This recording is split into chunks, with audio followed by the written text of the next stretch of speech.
Brew Strong is brought to you by morebeer.com, where a man can brew like a man.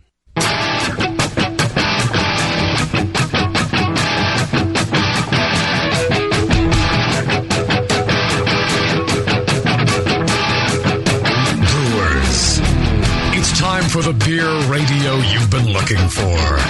This is the show that dispels myths, tackles the toughest topics, and makes no apologies for geeking out on beer. Hosted by two guys that drink before they think. Jamil Zainasheff and John Palmer. This is Brew Strong.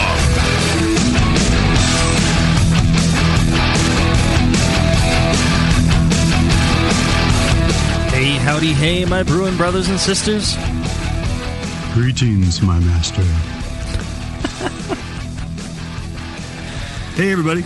John, you never cease to amaze me. Darth Palmer. Darth Palmer.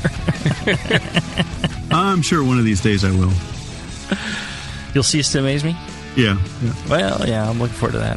And at that point, you're dead to me. Yeah, that's right. Get somebody else on the show. That'll be it. No longer the. I'll refer to it as the no longer amazing John Palmer. the no longer sweet rock. Sweet rock. And you'll sound just like his wife, Jamil. You got to give him some flattery. Yeah, that's true. He will. He'll sound just like her at that point. Oh boy.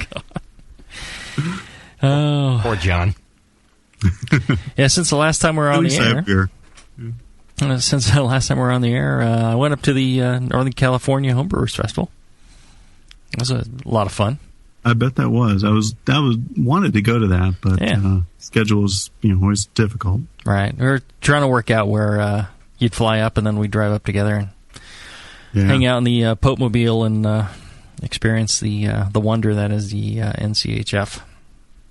I remember that conference or festival fondly. I mean, I was there back in, I think it was 2002 or 2003, and certainly had a great time.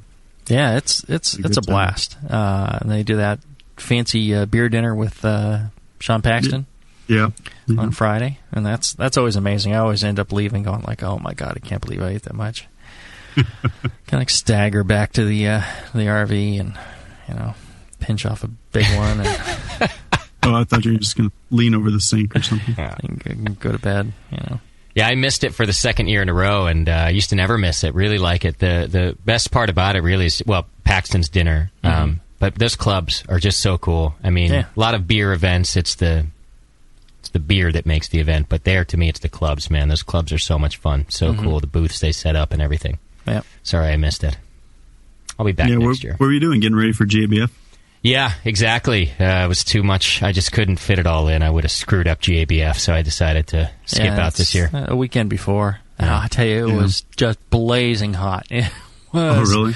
Oh, there are people passing out from the heat, and oh, wow. And the beer had something to do with it, but it was intensely hot, and I think it got people talking about moving it to October or something for the future, and I guess, I don't know. I'd look forward to that, a nice cooler event. Yeah. And were you a guest speaker this year? Yes, I talked about alt beers and Kolsch's, because that's what the festival was this year. Was Kolsch and alt beer were the styles. So I talked about brewing misconceptions. Really is what I focused on, was because those are really some misunderstood styles. People have these weird ideas of what Kolsch is all about and alt beers are all about, and so I was trying to kind of quell some of those myths and misunderstandings. And it was a lot of fun. I guess people tend to try to make those beers bigger, bolder, when that's really not the character of them, right?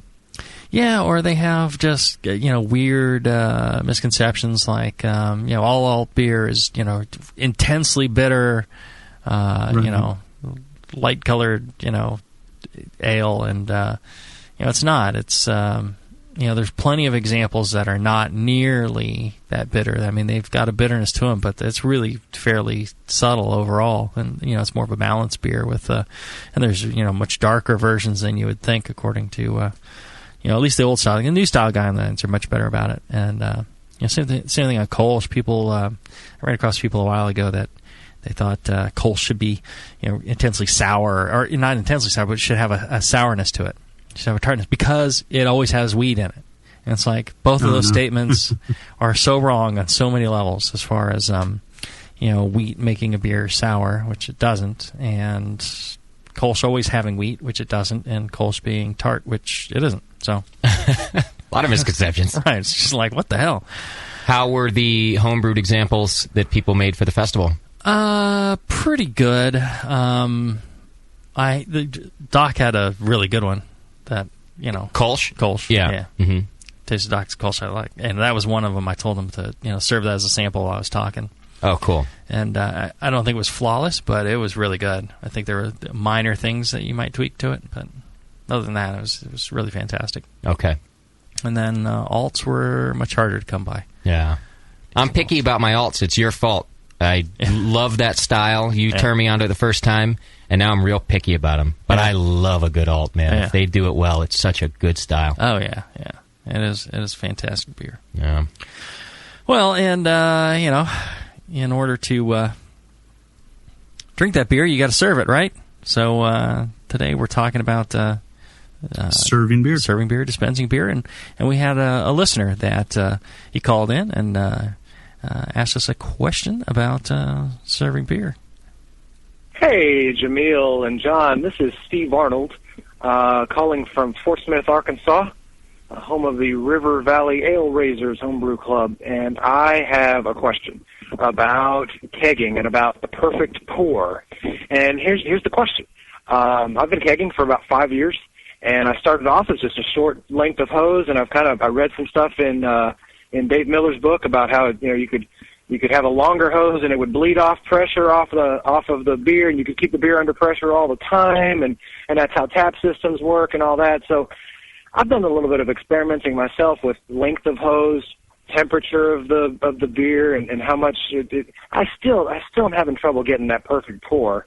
And I don't have taps yet, so I want to move to taps. So I guess the question would apply to both picnic taps and tap handles. That's what I mean. I don't have the tap handles. So I bet you guys could fill up a good long show talking about that perfect pour out of a keg of beer. So boy, sure would appreciate some tips from you guys.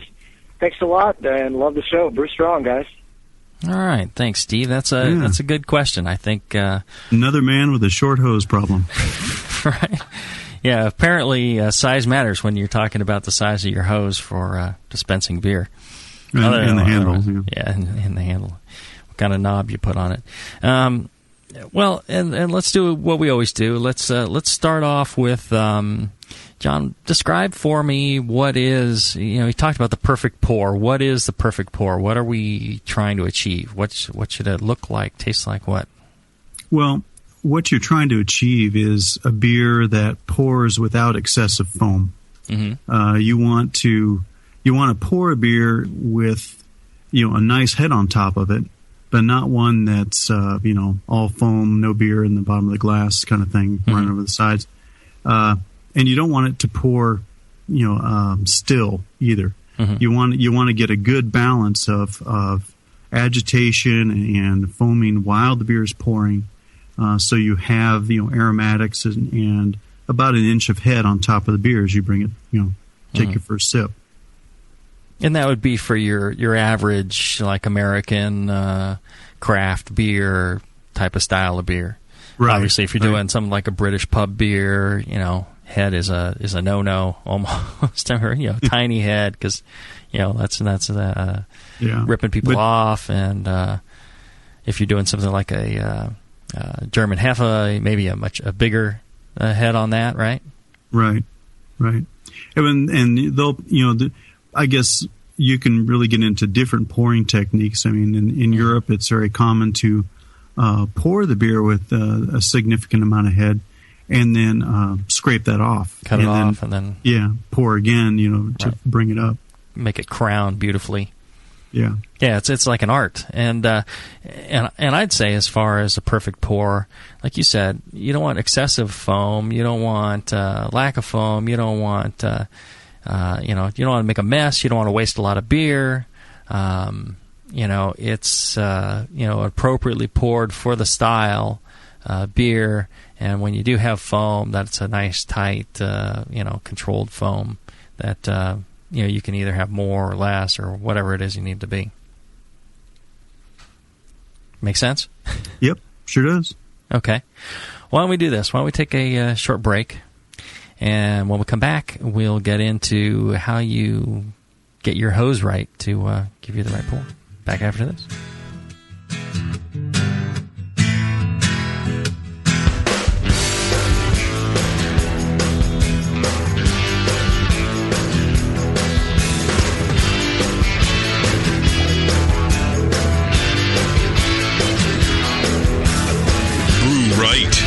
Brew smart. Brew strong. This is Brew Strong.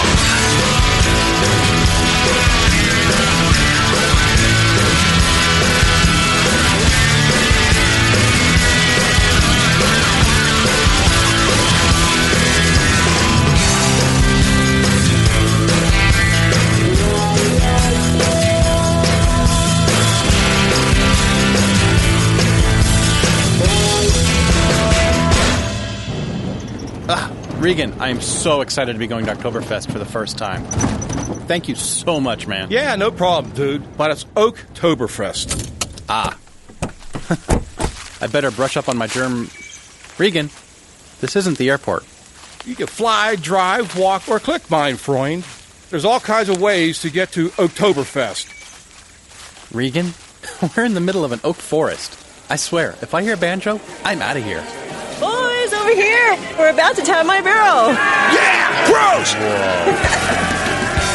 It's a party all month long at morebeer.com. Come join Oktoberfest for leader-swilling deals on all things oak. Oak barrels, oak cubes, oak chips, beer kits with oak in them, oak infusion tubes, and the new VacuBrew system. All with the best prices they've ever offered. It's Oktoberfest, only at morebeer.com all October long.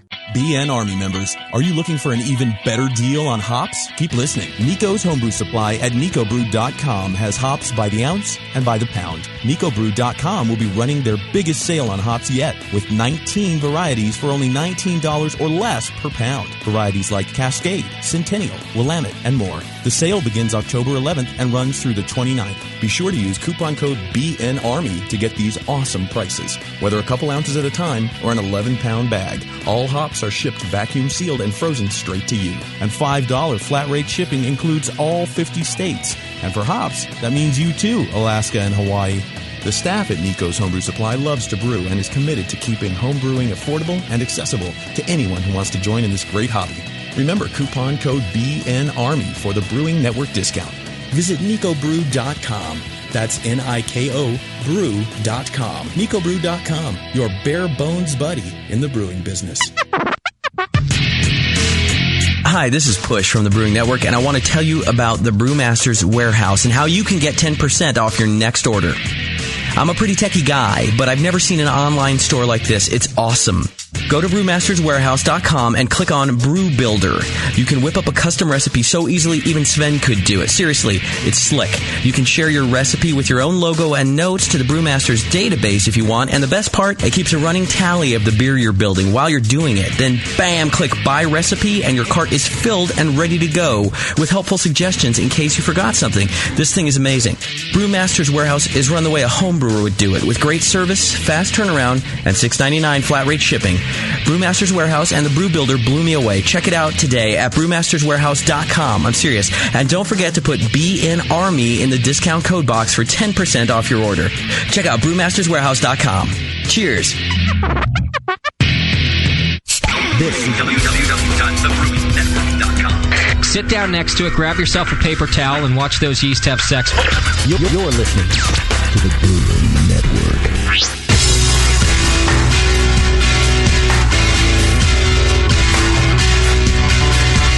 Like the Lance Armstrong of the beer world, Except for that nut thing. This is Brew Strong. All right, we're back. We're talking perfect pour, and I went and poured myself during the break a pint of Justin's Mirror Pond clone, and that looks pretty darn good. I mean, that's like nice tight, slightly off-white head there. It's maybe about a half to 3/4 of an inch on top of a nice clear beer. No real mess, no waste. That's essentially how it should turn out, right? Looks great, right? Yeah, absolutely. Chad does a good job. No, this one was all me. Oh, but yes. But how did it taste? Well, and so let's get into the pouring here. It's fine. It's the best pale ale that I've tasted that Justin's brewed. I'll take it. I will take that as a compliment. Yeah. Justin has never brewed a better pale ale than this. Huh?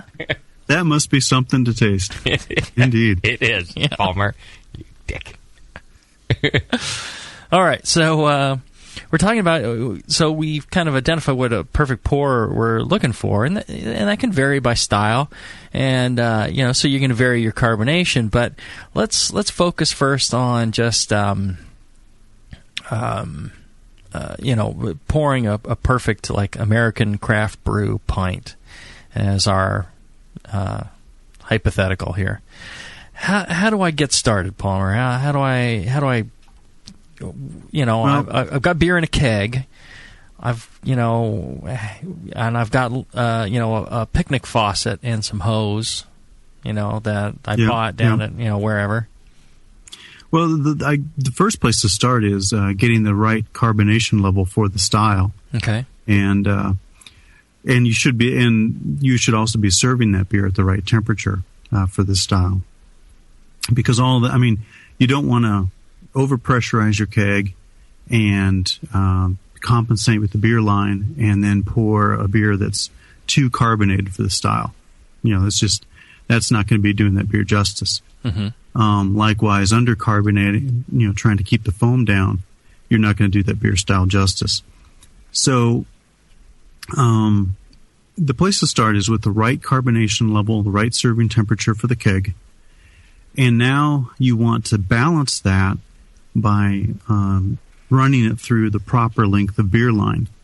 Okay, so I've got a beer that should be served at 45 degrees Fahrenheit. Okay.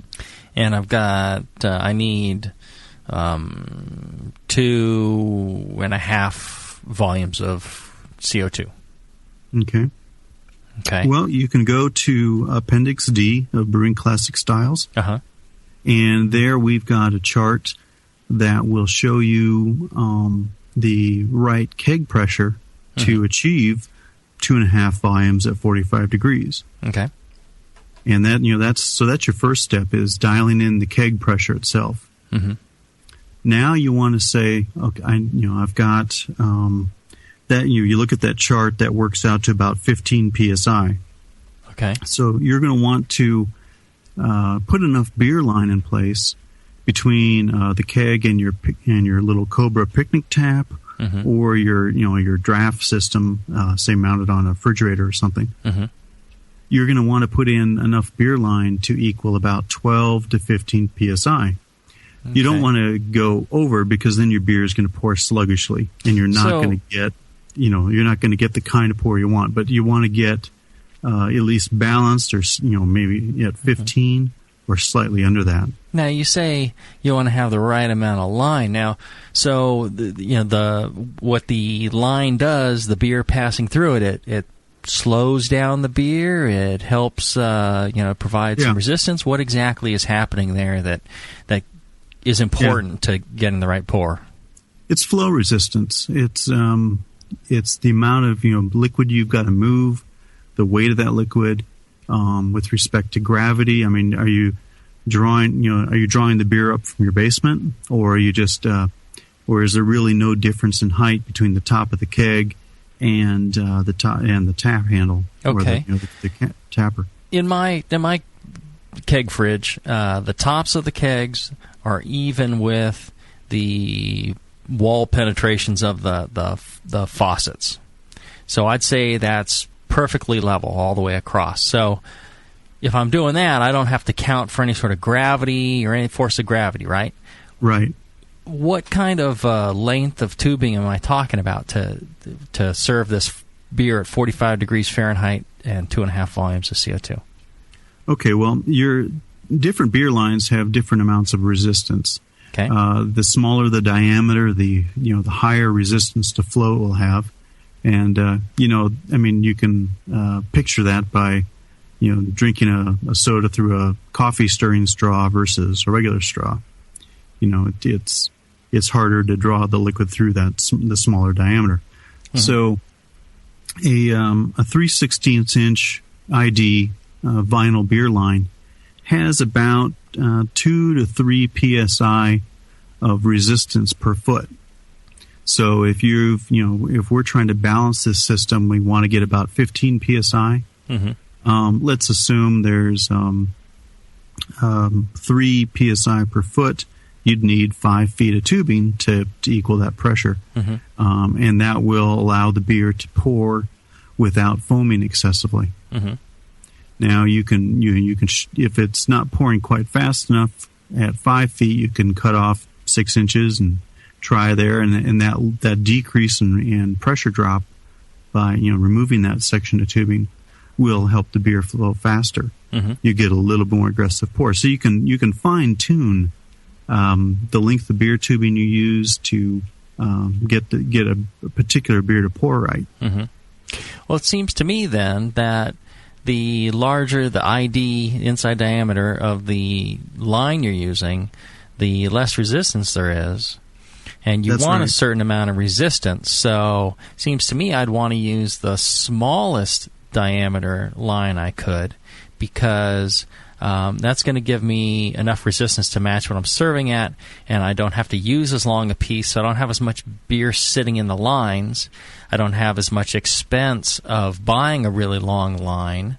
So, give me the 1/16th beer line to serve my beer from. Why wouldn't I want something, what's the drawback to going as small as possible? Time. It'll take you, 20 minutes to pour that beer. Okay. You want to be able to, pour a beer in under a minute, typically. I mean, you don't want it to take 10 minutes to pour. But a minute or so is probably about right. And so a 3/16 ID or maybe a 1/4 inch ID. Mm-hmm. If you're running the beer line up from the basement or something, and you've got a long way to go, you need a bigger line. You need a bigger line. Otherwise, you'd have too much resistance. You wouldn't be able to push the beer. That's right. That is right. Okay. And you'd set up your system and saying, "Oh man, the beer's not pouring fast enough." And you go downstairs and crank up the pressure. Well. Mm-hmm. Now you've got an overcarbonated beer. All right. So when it finally does come out of the faucet, so you want to balance that. You want to get the right size, right diameter of tubing, and the right length of tubing, for your setup to get the best pour out. So there is some mathematical way to kind of figure out what you want, but you don't. There's also a little bit of kind of monkeying around with it, right? You'd want to start with a longer piece of hose than you need, and then cut pieces off till you get to the right, till you're dialed in. Yeah. I mean, and if you change beer styles, you may have to have a different line in place, or may have a splitter on your keg, so you can have different length lines going from each tap to mm-hmm. longer lines for higher carbonation styles, shorter lines for lower. Mm-hmm. But the general equation is you allow about 0.5 psi per foot of elevation, difference in elevation. So if the keg is 2 feet below the level of your tap handles, mm-hmm. you figure about a 1 psi drop for that change in elevation. Mm-hmm. And looking at the beer line diameters, you're looking at about 2 to 3 psi per foot for this 3/16 ID, and that works out to about 45 to 68 kilopascals per meter. A quarter-inch ID beer line is 0.65 to 0.85 psi per foot, or 15 to 19 kilopascals per meter. Then when you get the larger stuff like the 5/16 and the 3/8, you're talking 0.4 and to 0.2 psi per foot, or 9 to 4.5 kilopascals per meter for the amount of pressure drop from those larger IDs. Mm-hmm. Now, they also have a device, right? Kind of like some sort of clamp or something you put on the lines to add resistance? Oh, yeah. Yeah, you can take a little tubing clamp. They have, it looks like a small vise or something that you can clamp on and tighten to collapse the line a little bit. And that can, that adds more resistance, as you say, and slows your flow. Right. And I think using the proper length works a little bit better because of the amount of flow you can get through it. Right. Just making the tubing smaller or putting more resistance on the tubing ends up in less flow. Yeah, and you also with the kind of if you're pouring fast, the expansion of the volume of the tube past the clamp will tend to cause some foaming in the line, depending on the amount of pressure drop there is. If you're using one of those clamps, should you use it right as close as possible to the faucet end? Or yeah. Okay. Yeah. And when I got started in getting my draft system set up, I went down to More Beer. Actually, More Beer's the sponsor of this show. Great folks, great products there. www.morebeer.com. Good people there. And what I did was I went down and I said, hey, I've got a keg.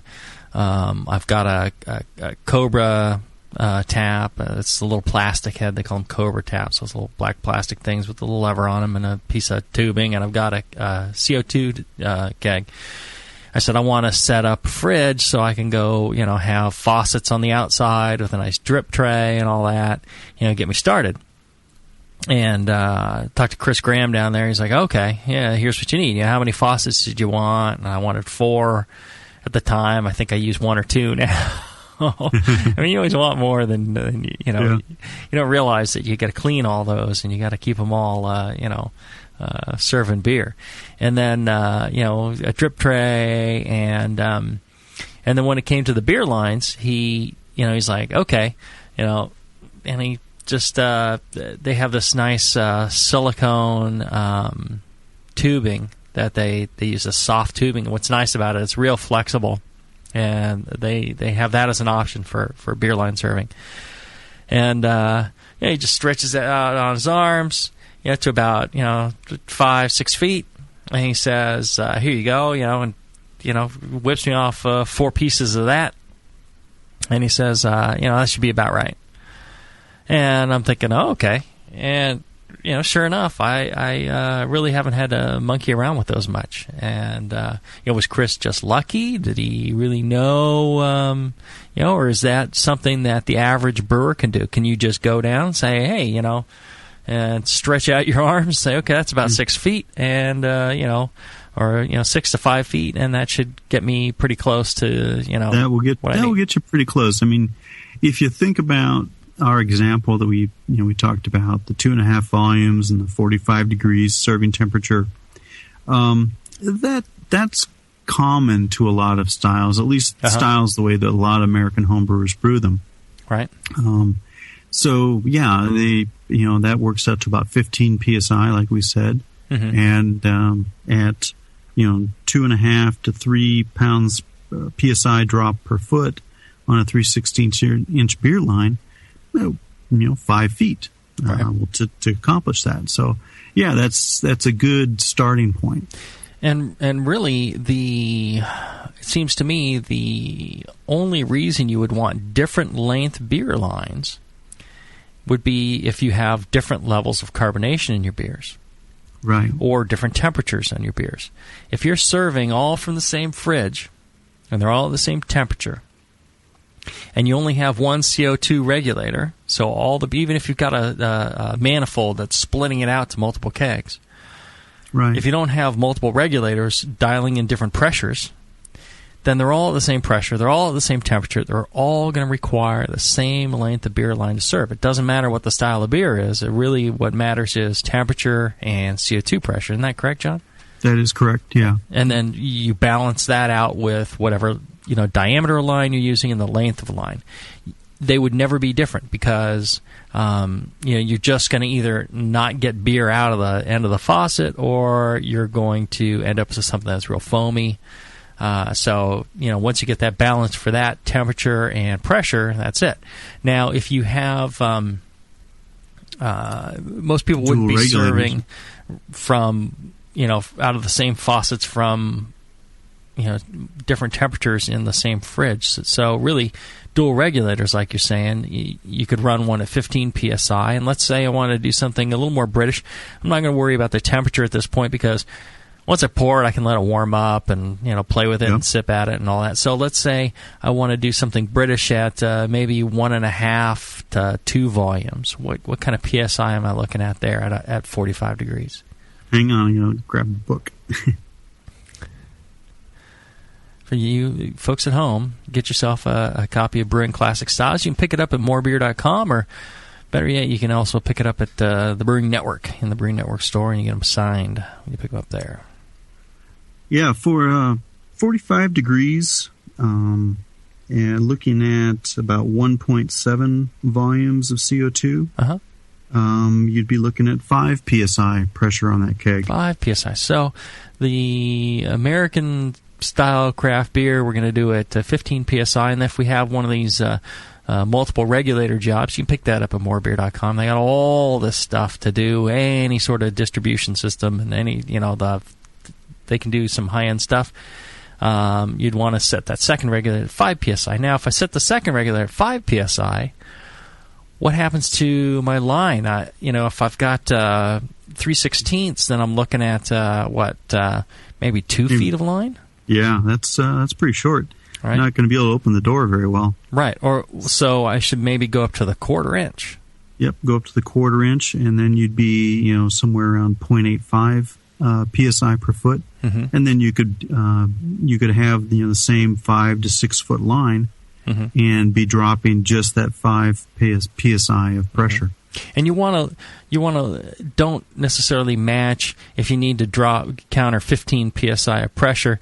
Don't necessarily set up with 15 psi. I mean, maybe get your line that length and then trim it down, but you're going to need something a little less than that, right? Right, because you're going to want a little bit of aggressiveness in the pour to get some amount of foam. You don't want it to come out and dead still. Right. And so you have to agitate the beer in the glass to get some foam going.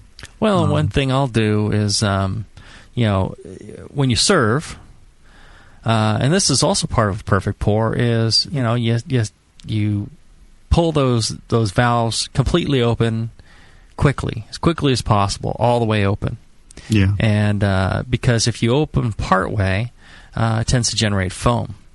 That's right. And so if you do have a still pour, you can just open the valve a little bit and squeeze out some foamy beer on top, and kind of dress it up a little bit. A little turbulence there to begin with, yeah. Right. And then also if you're using the Cobra faucet, what I find is and what just annoys me to no end. Of course, I'm not a very patient person. I'm not a very tolerant one either, but you go laid somewhere. Back, but perfectionist. Yes. We were at NCHF and somebody was pouring.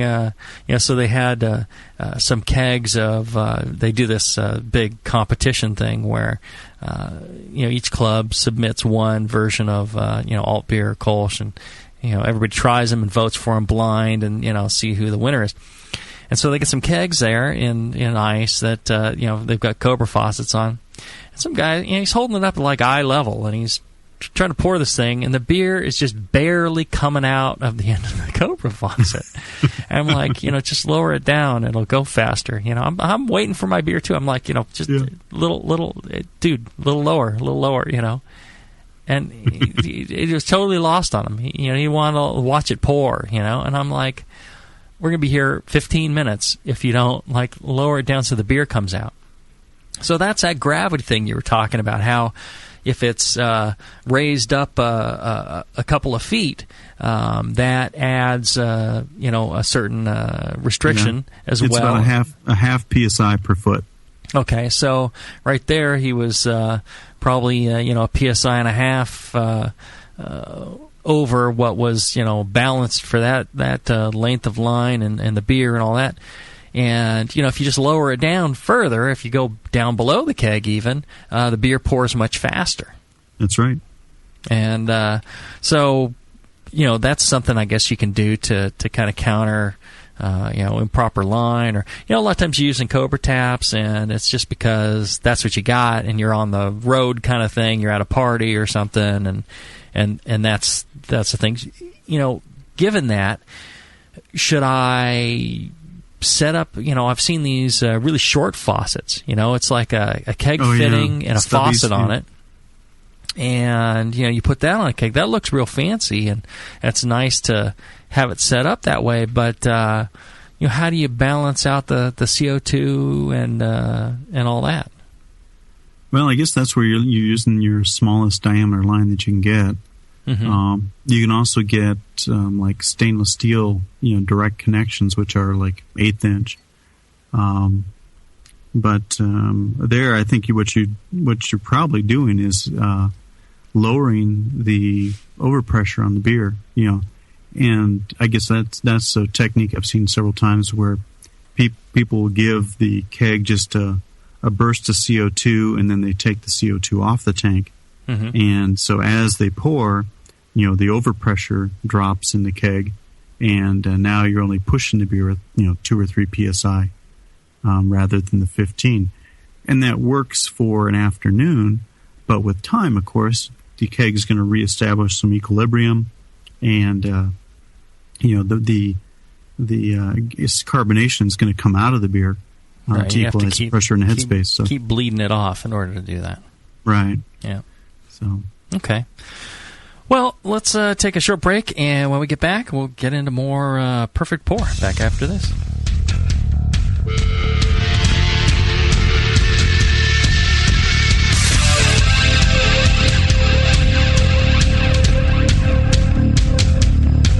Keep your carboy cap on. This is Brew Strong. We'll be right back.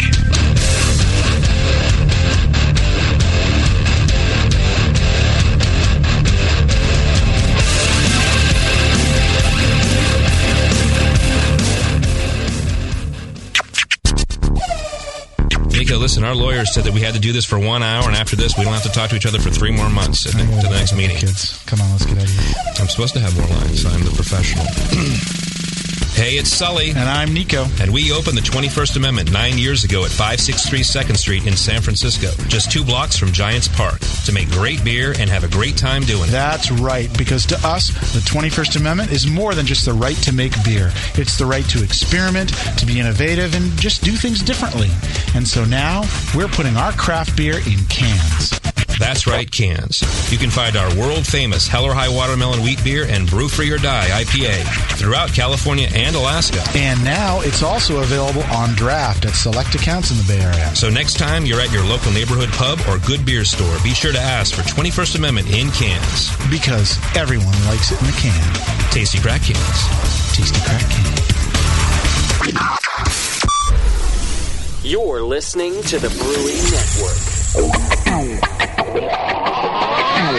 Back to the beer guys that make other beer guys look like wine guys. Brew Strong.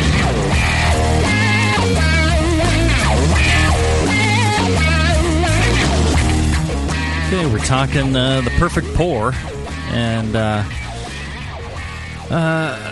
what about stuff like the faucet? What about the smoothness of the bore. I imagine if you get a really cheap faucet that's poorly manufactured and it's got a bunch of flashing in there, or it's not nice and smooth, that's going to cause you some trouble, right? It's going to that'll cause turbulence in the flow, which will make it foam more. Mm-hmm. Cleanliness. I mean, if you got a big old hunk of snot in there, and those things do build up what's got to be described as like a dark brown snot.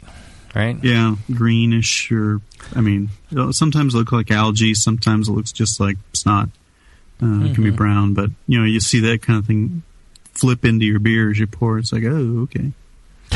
Time to clean the faucets and time to clean the lines. Yeah, but I use Ventmatic faucets, which are I guess they're called forward seal faucets. Mm-hmm. And they greatly reduce the amount of beer trapped inside the faucet, and so they stay cleaner longer. I have two of the older style, and then two of the Ventmatic forward seal, and I noticed the difference as well. I can go a lot longer between cleaning than normal. Now, I don't leave my kegs hooked up to the faucets. I hook it up, I serve my beer, and then I take the fitting off and I spray it with sanitizer. Now, if I've got people over and we're doing a bunch of pints and stuff like that, then sure, I'll leave it hooked up. But if I'm not going to have another beer until tomorrow or even a few hours later, I disconnect the fitting from the keg and clean it out, and I think that helps as well, because you get certain bacteria and things growing in the faucet, and just travels down that line, and I think you could ruin a whole keg of beer that way. Yeah, you can. You'll get lactobacillus and sometimes just plain old mold getting into the line. If you just leave it, it'll gradually contaminate the whole batch, depending on the temperature you're serving at. Mm-hmm. Of course, if it's real cold, that'll retard it quite a bit, but still. Mm-hmm. So yeah, cleanliness is important in selecting the kind of faucet you want for your pour.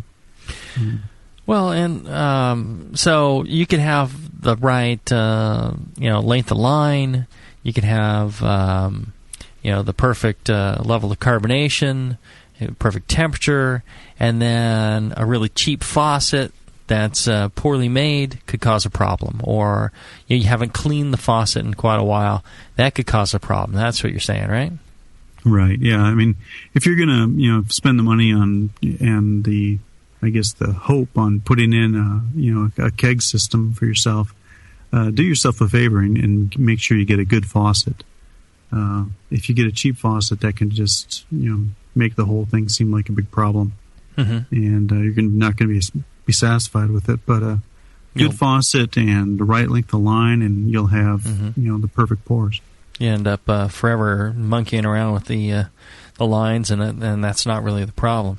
So another problem that I see a lot of times is a beer that pours with not in my beers, of course, but beers that pour with really large bubbles, and not that fine tight head.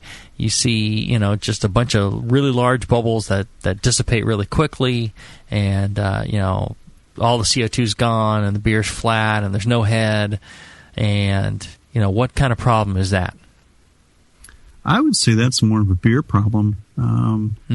Sounds like a beer that's maybe over attenuated, one that's gotten like a wild yeast in it that's eaten up all the dextrins and so on, that give the beer some body and give the foam some structure. I mean, I've seen it. I've seen that in bottled beers, where you get a gusher infection or something, and sometimes those gushers, are foam enhancers, and they just slowly crawl out of the bottle.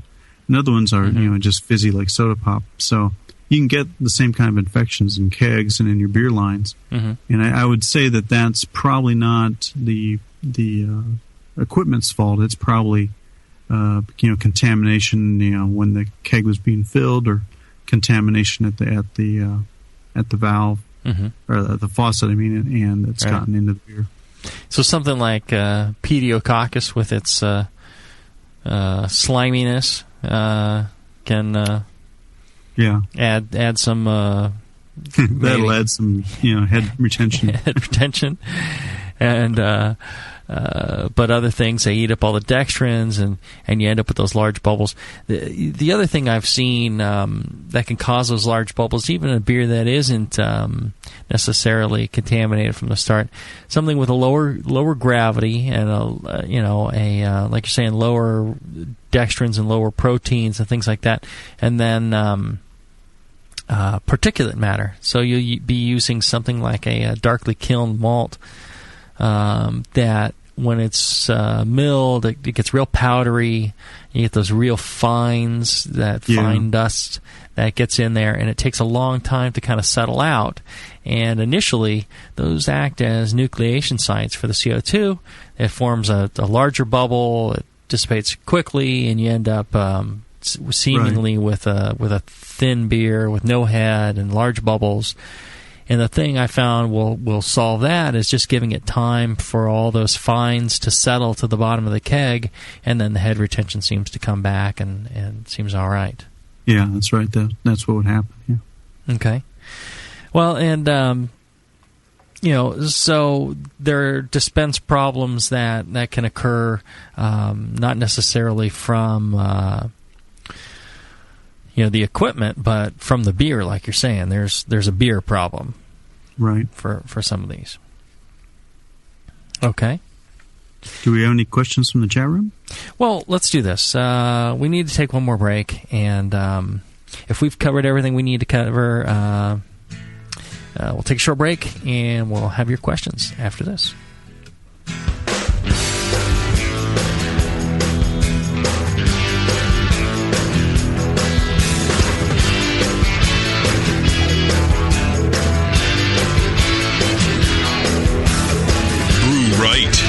Brew smart. Brew strong. This is Brew Strong.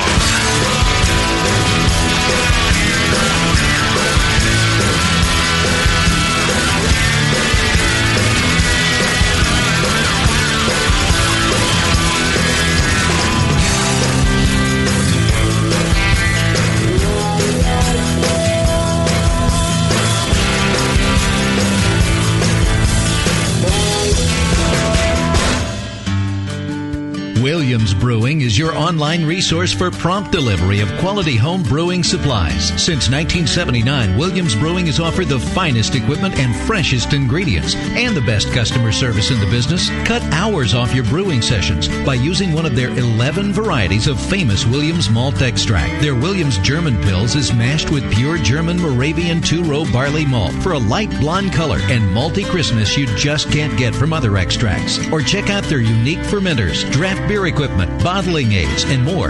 They even have their own line of precision hydrometers. Go to williamsbrewing.com to browse their vast selection and enter promo code BREW at the order checkout for $5 off your next order over $50. Orders placed by 3 p.m. ship the same day. Again, go to williamsbrewing.com and enter promo code BREW at checkout for $5 off your next order. Brewing is easy the Williams way. Hey, what are you doing, man? Writing a review of WLP 400. What? You're reviewing yeast? Yeah. White Labs has home brewer reviews of all their strains. Are you new to these interwebs? Check it out. That's awesome. White Labs, your source for great yeast, invites all brewers to visit whitelabs.com to read and write your own reviews of all their yeast strains. Get real-world tips and tricks from other brewers who have made the most of their vials and post your own experiences. It's another way White Labs brings you closer to the best yeast on the planet. And send. There you go. You misspelled flocculate, dude. What? White Labs. It's all in the vial. In the past year, the Brewing Network has been able to add 2 new shows, expand our studio capabilities and quality, and bring more beer information home to you than ever before. In no small part, this is due to subscribers like you. Thank you from all of us at the Brewing Network. Without your monthly support of any denomination, we could not bring you the very best in live beer radio like Can You Brew It, Brew Strong, and the Sunday Session. Haven't signed up yet? Join your fellow brewers in the BN Army. Sign up today at thebrewingnetwork.com for a recurring donation as little as $2 a month. Besides all the great live radio you'll support, every subscriber is automatically entered in monthly raffles for amazing brew gear like a conical fermenter, a temperature control system, or your own draft setup. Become a part of the BN Army today. This is www.thebrewingnetwork.com. Sit down next to it, grab yourself a paper towel, and watch those yeast have sex. You're listening to the Brewing Network.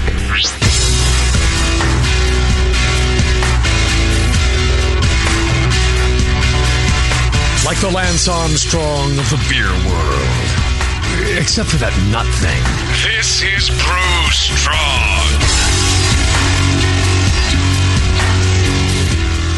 All right, we're back talking about the perfect pour.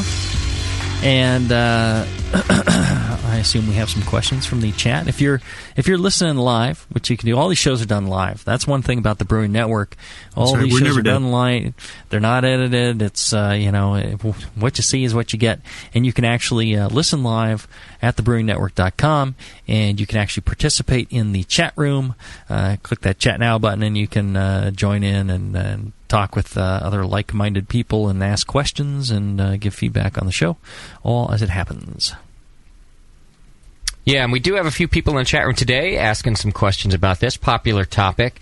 Do you have any comments about putting things in the dip tubes inside the keg to slow the flow coming from there? And this listener said, as an example, there's these polyethylene tubing from the Home Depot, and it actually says don't use for an ice maker. But it fits right inside a dip tube perfectly. Mm-hmm. So what do you think about objects to restrict the flow? Usually I use a ring, but no. Keeps the flow going. Yeah, I don't really see any point in doing it there. I mean, the using the proper length of line should work better. Yeah, would that help at all? I don't picture it helping at all. Yeah, that's the first time I've heard that. And so maybe it's something genius that, if you restrict the flow coming out of the keg and you put a really short line on it. Anytime you restrict the flow and then, go from a smaller diameter to larger. Yeah, it's all the CO2 is going to come out and you're going to bubble like crazy, I would think. Yeah. So I don't think that would help. Yeah, you wouldn't think it would work. But, does the person say they've tried it and it works beautifully, or they're just wondering? Just wondering. No, I wouldn't think it would work. Like we were talking earlier, if you're going to restrict the flow, you want to restrict it at the faucet, on the faucet end. So I wouldn't think that would work.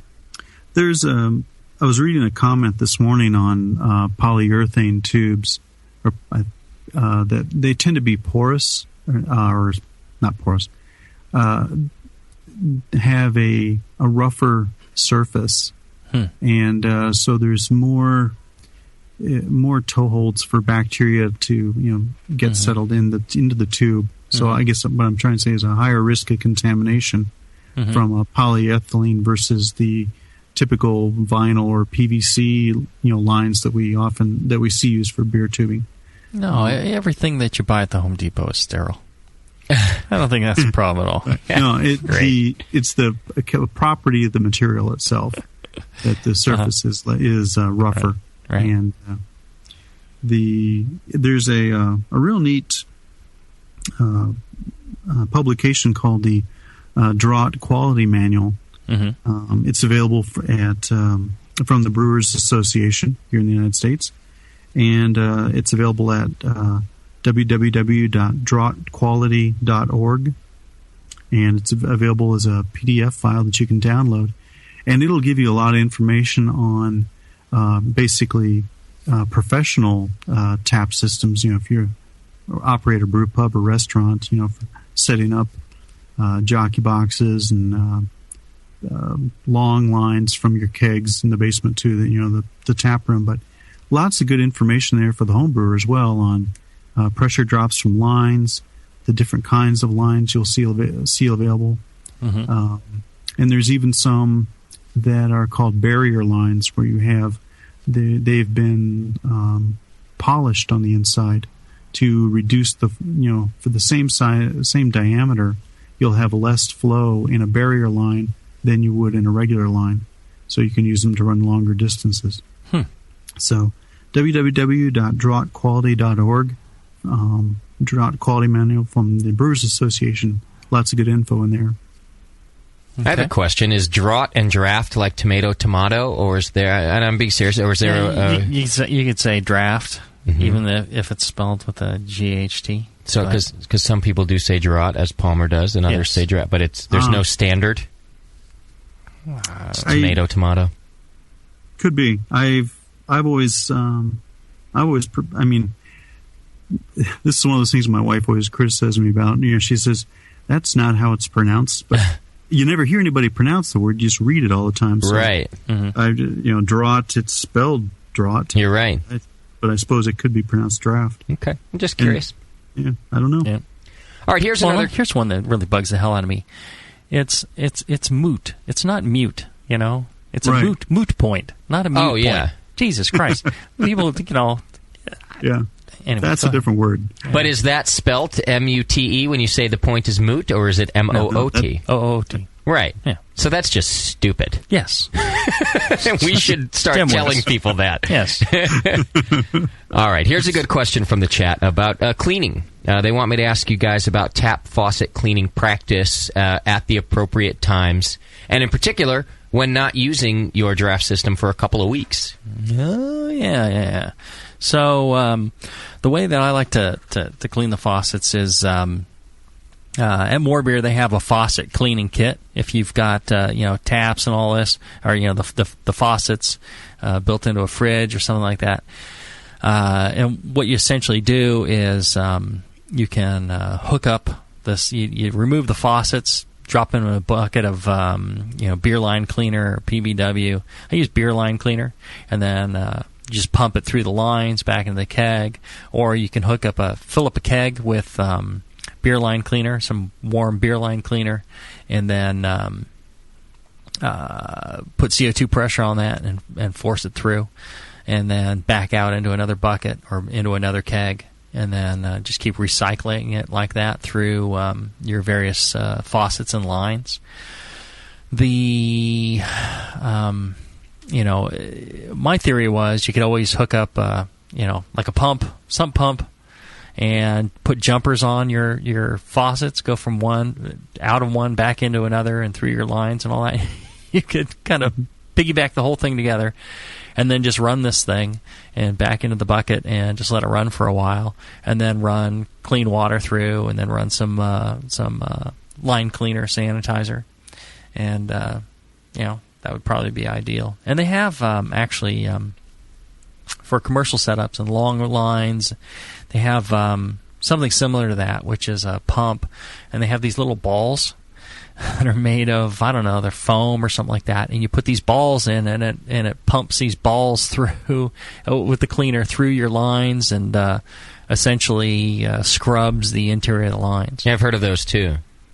Now, what about whatever your method is? What about schedule? I've heard people say that if you're turning your beer around like we do here at my house, you almost never have to clean unless you're really changing your beer. It's like, say, a sour beer as opposed to a pale ale. But if you're always moving beer through it, I've heard people say virtually never. That's wrong. Okay. And the reason being because there's always some sort of contamination, right? There's always some bacteria. There's always some wild yeast. There's always something in there. And especially, with different brewers, like, if Chad was running all his beers through, I think it'd be okay. Right. But every once in a while, we're slipping a Justin beer on there. Sure. Put that on the schedule. Then you need cleaning, right? Yeah. So, and these little trace amounts of bacteria and all that, they do tend to, find those nooks and crannies get stuck in there and start building up a population, and a colony grows, and then you've got, if you leave beer hooked up to the line, that starts, multiplying throughout the beer, and, you can end up with contaminated kegs. The longer the line, I suppose it's not as much of an issue. But one of my tips is I keep a spray bottle full of Star San at the by the fridge, and so when I'm done pouring beer, squirt some up the faucet. I squirt some up the faucet, just kind of sanitize the outside of the faucet. Squirt some up the faucet. Yeah, you never know, man. Little Star San up the faucet. Keep you running just right. You're good. Yeah, because most of the contamination, at least with my beer, comes from outside. Same concern. Yeah. So how about a general rule? How often does Jamil clean out his beer lines? Do you have a regular schedule? Yeah, probably. I don't know. I probably just don't. Okay. Wow. So that's supposed to be my line, yeah. Right. Yeah, I used to be much more careful because I used to keep my kegs hooked up to it. Now, I'll spray some sanitizer in the fittings and in the faucet, and then I'll hook it up to a keg. I'll run some out and toss it, and then I'll get whatever pour I need, and then I'll disconnect the line from the keg. I'll spray down the keg. I'll spray down the fitting, spray down the faucet, and then and I go a long time that way. Mm-hmm. And I even mix in sour beers, and it's generally okay. But if you want to pour the best beer possible, right, the more often you clean it, the better off you're going to be. Because even with, let's say, a perfectly clean beer, no bacteria, no wild yeast, there's protein buildup. There's a lot of other things that can build up in the lines that can restrict the flow, interrupt the flow, and cause you not to pour perfect beer. So it sounds to me like you leave your lines until there's a problem, until you either taste it or have a problem pouring it. Right. Okay. That's what I do too. I mean, I'll have a keg. I'll leave the kegs connected up for months at a time. Okay. And I may not drink a particular beer for weeks at a time. And but like I said, I'll spray them. I'll spray the end of the faucet with Star San from time to time, and to keep it clean. And then I can go and pour that beer, and may discard the first couple ounces that pour in the glass, because it tends to be flat from just sitting right in the line right up next to the faucet. But it pours great after that. Now let me say this: I consider this different than keg care, right? Because on kegs, every time I use a keg, I completely disassemble it. Right. All the parts apart that you can take apart, and thoroughly clean these with hot PVW. They get a scrubbing. They get lots of rinsing. They get a good sanitizing with Star San. I'm very careful about that because if I'm just hooking it up to dispense some and then disconnecting it and keeping that sanitized, then the beer is going to be okay. And then, if I find a problem with the lines, I'll take care of it. And still, every once in a while, when I have time, I'd go and I clean the lines. And I tend not to use as many faucets this way, just because I don't have to clean them all. So I tend to use just one faucet over and over and over, and then it might get funky, and then maybe I'll switch to another faucet and use that for a while. Finally, I'll just clean them all. And I'll throw away the line after a year. I mean, just replace the beer line. That's true. Yeah, replacing your beer line every year or so is actually a pretty good idea too. You don't have to do that with your CO2 lines. Mm-hmm. You don't have to do that with CO2 lines unless you get beer in there. So you want to have check valves on all your CO2 lines so it can't back up into those lines. Very important. And our good sponsor, morebeer.com, they have those check valves and nice manifolds. That's what I use. Which brings me to another question. One of our listeners got a used system without one-way valves in the manifold, without those check valves, and eventually beer backed up into the regulator itself. Oh, yeah.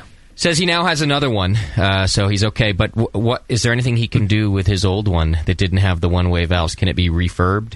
Should he clean it? Yeah, somebody who knows what they're doing with those regulators can take them apart, clean out all the beer. Generally, it's just a spring and a diaphragm in there underneath, and you can just disassemble it. The gauges are a little more tricky if you get beer in the gauge. That screws them up, and they tend to stick. Tend to read erratically, but that's not as big a problem. But the diaphragm that actually controls the flow of gas out there at a fixed pressure, you can take those apart and clean them. Again, I'm not telling you to do that unless you're like an expert in it, because who knows what you'll kill yourself doing it. But it's really not very complex, and you just rinse it out and put it all back together. It should be probably okay. They have rebuild kits for those things too. Mm-hmm. And you might find somebody at some gas supply place that'll fix it up for you for a 6-pack or something. All right. Another question. If you have, this person says, if you have your regulator in the fridge, actually inside the fridge with your beer, it affects the reading on the bottle pressure gauge. Mm-hmm. Will it also affect the pressure showing on the regulated side of the gauge? No, it should be fine. That should be fine. Should be even. Okay. All right, good. And then a last question. I'm not sure that we have used these here in the U.S. I know they're popular. They seem to be popular in Australia. A question about that Celly tap, which seems to have its own flow control switch. Right. And the question was about the proper use of that flow control switch. Right. And then it's got that where you push the lever back and the handle back, and you get a foaming for like stouts and things like that. Yeah, the creamer. And everybody likes to push the handle back and get some cream. I swear years ago, More Beer was carrying these, and I was interested in them. And for some reason, Chris Graham was not hot on these. He was like, well, he convinced me to go with the regular beer lines instead. But essentially, it's got a little lever on it, and it's essentially restricting the pressure, the backflow, the back pressure at the faucet. And we were talking about using those little clamps in line on the lines. I think this is essentially a similar thing. You're just using it. It's as late in the flow as you can possibly get. So I think it's effective in providing that, but I think there's some limitations to it as well. You'll get to a point where you get so much carbonation. If you're putting too much back pressure on it, I don't know. I haven't used them myself, and don't really have any expertise in it. How about you, John? Yeah, I've never used one, but they seem to be very popular on the Australian brewing forums. Mm-hmm. Yeah, that's where I saw most of it. Well, folks at home, you can look up Celly Tap, Celli, Celly Tap. A lot of it does come up on the Aussie Homebrewer Forum. You can look up what people have been talking about them over there. Mm-hmm. Yeah. Cool. All right, that's all the questions I have from the chat today. All right, so the perfect pour is getting the beer in the glass without wasting a lot of beer. Because you could pour a giant head and let it settle for, wasting a lot of time. Getting the right amount of head for the style of beer, the right carbonation of the style of beer that you're doing. And really, unless you're going to control different temperatures and different pressures of your beers, then your line length is really the thing that you're going to adjust. Make sure that you don't have too small a diameter and get too little a flow. And also keep in mind that the quality of the pieces you have on the ends of that line are going to make a difference, and keeping those clean are going to make a difference into getting a perfect pour every time. If you're interested, you can check out that draft quality manual. It's at www.draughtquality.org. And from the Brewers Association, that's got some more good information for you. And that's about it, huh? Yeah. Good show, John? I think it was. All right. And if you get a chance, go to the Brewing Network store. There's a lot of good gear in there, including Brew Strong shirts. I'm wearing one right now, and I love it. And if you get a chance, go out, get yourself a Brew Strong shirt, get yourself Brewing Classic Styles. You get How to Brew there. John signed those as well. Glassware, hats, sexual aids, all sorts of things you can get in the Brewing Network store. All of them with the Hot Grenade. I love the Hot Grenade shirts. Good stuff. And all of it goes to support the Brewing Network and keep Justin out of jail. New Hop Grenade shirts coming in, too. We had them made for GABF, and what is left will go in the store this week. All right. Sweet. New designs, all new. And if you're wondering, are there still BN4 shirts available? There are, and glasses. And glasses, all right. And I'll tell you what. It's not too late. It's not too late. Get them. Get them now before they run out. This year or next year. Get them before BNA 5. Before 5. Because then it'll be too late. Well, maybe not. It's never too late. If they're on the shelf, it's never too late. Never too late. Buy them damn things. Yeah. All right. Good show, John. Great questions. Thank you, Steve, for calling in with that great question, and we really appreciate it. And any other questions you have, email them to brewstrong@thebrewingnetwork.com. Until later, make sure to brew strong. Brew strong, everybody.